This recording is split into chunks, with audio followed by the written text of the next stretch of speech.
be okay. I move on each and every day.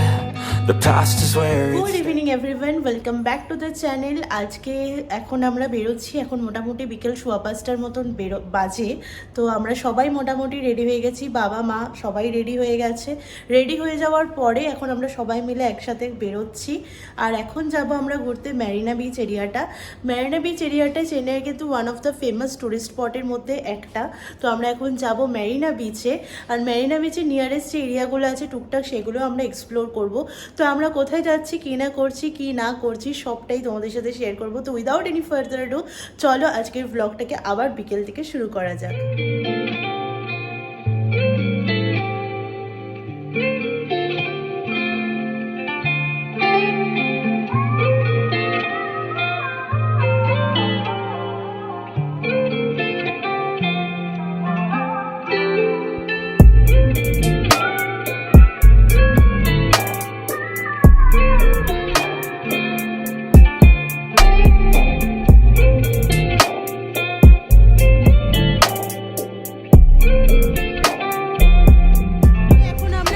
ফার্স্টে চার্চে, তো আমরা উবের বুক করে নিলাম। এখন উবের বুক করে আমরা চারজনে মিলে চার্চে যাব। ফার্স্টে মেরিনা বিচের পাশে একটা চার্চ রয়েছে, যে চার্চটা ভীষণই ফেমাস, সেটা হচ্ছে গিয়ে সেন্ট ব্যাসিলিকা চার্চ। তো আমরা সেই চার্চটাতে এখন যাচ্ছি। তো ফার্স্টে আমরা চার্চটা ঘুরবো, তারপর যাব হচ্ছে গিয়ে চার্চে ঘোরার পর তারপর আমরা যাব ওখান থেকে মেরিনা বিচে। তো মেরিনা বিচে যাওয়ার আগে যদি আর কিছু টুরিস্ট স্পট পাই সেগুলো আমরা যাব।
তো আমরা সবাই মিলে চলে এসেছি মেরিনা বিচে। আমাদের কিন্তু চার্চ ঘোরা হয়ে গেছে। আর চার্চ ঘুরে মেরিনা বিচে এসে আমাদের ফার্স্ট কাজ হচ্ছে গিয়ে কিছু একটু টিফিন করা, কারণ সন্ধেবেলা সমুদ্রের পাড়ের টিফিনটা কিন্তু ভীষণ ইম্পর্টেন্ট। আর সেখানে আমরা এখন যেটা মেইন মানে সমুদ্রের পাড়ের মেইন টেম্পটিং আইটেম সেটা হচ্ছে কিন্তু মাছ আর ফিশ, মানে ফ্রাই বা মাছের যে কোনো ধরনের প্রিপারেশন কিন্তু সমুদ্রের পাড়ে দারুণ লাগে।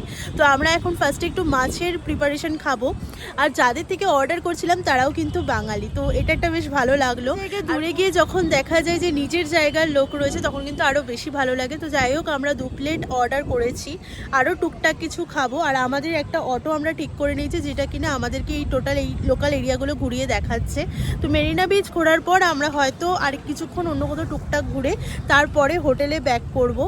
আর আজকে আর একটা ইম্পর্টেন্ট ব্যাপার হচ্ছে, মানে আজকে তো 28 তারিখ, কালকে 1 তারিখ, আর কালকে হচ্ছে মা বাবার বাবার 30তম বিবাহবার্ষিকী। তো সেটা নিয়েও ছোট কিছু প্ল্যান আছে, তারা এখনও জানে না। ওরা ওই দূরে ওখানে বসে আছে আর আমি এখানে দাঁড়িয়ে কথা বলছি। তো কিছু টুকটাক প্ল্যান আছে, ওদের জন্য একটা সারপ্রাইজ গিফট আছে আর একটু কেক কাটিং করব। আমরা হোটেলেও কথা বলেছিলাম, বাট ডেকোরেশন অ্যাভেলেবেল নেই, কিন্তু কেক তো কাটিং করব অবশ্যই। আকাশও এখানে রয়েছে, আকাশও ঘোরাঘুরি করছে। তো আমাদের খাবারটা রেডি হচ্ছে, তারপর আমরা খেয়ে দিয়ে তোমাদের সাথে আবার কথা বলবো। মিলে আমরা ফার্স্টে এনজয় করছি স্প্রিং পটেটো। খেতে জিনিসটা দারুণ। আমাদেরটা এমনি শুধু মশলা দিয়ে, আর মাদেরটা মশলা আর মেয়োনিজ দুটো দিয়ে করা হয়েছে। আর এখানে রয়েছে আমাদের জন্য ফুল ফিশটাকে ফ্রাই করা, তন্দুরি ফ্রাই। আর ওখানে রয়েছে বাবাদের জন্য বোনলেস ফিশের একটা আইটেম। তো জিনিসটা খেতে বেশ টেস্টিই বানিয়েছে, ভালোই লাগছে। আর আমি এই জিনিসটা ফার্স্ট টাইম ট্রাই করলাম, জিনিসটা খেতে খুবই টেস্টি। কলকাতায় অনেক সময় দেখেছিলাম, বাট খাওয়া হয়নি কখনো। তো আজকে ট্রাই করছি, বেশ ভালোই লাগছে। সমুদ্রের পাড়ে সমুদ্রের হাওয়ায় বসে এরকম সন্ধ্যেবেলা টুকটাক মুখ চালাতে কিন্তু দারুণ লাগে।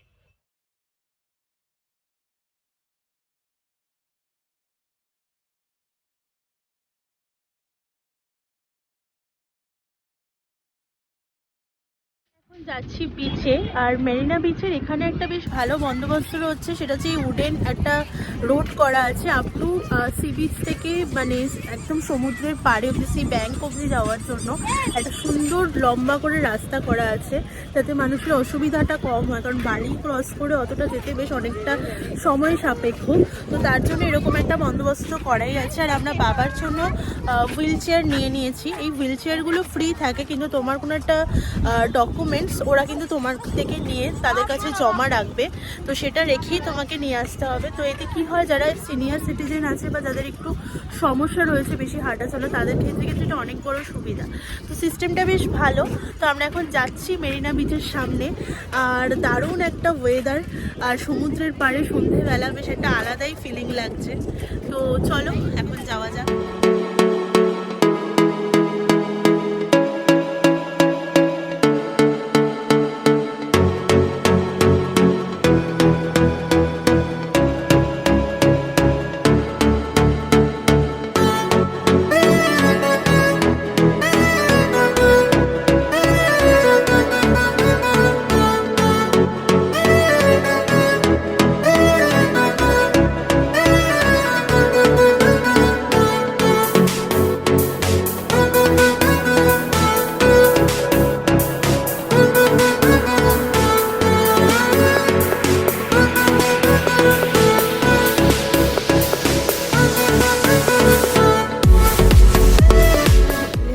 আর আমাদের হোটেলে ঢোকার পর আমরা একটু রিসেপশনে বসে গেছি, কিছু ছবি টবি তুলছি। বেশ সুন্দর করে সামনে একটা সাজানো রয়েছে। তোমাদের জন্য রিসেপশন এরিয়াটার একটা ভিউ শেয়ার করে দিচ্ছি। বেশ অন্যরকম করে বেশ স্টোন টোন দিয়ে সাজানো, তোমরাও দেখো, আশা করি তোমাদেরও ভালো লাগবে।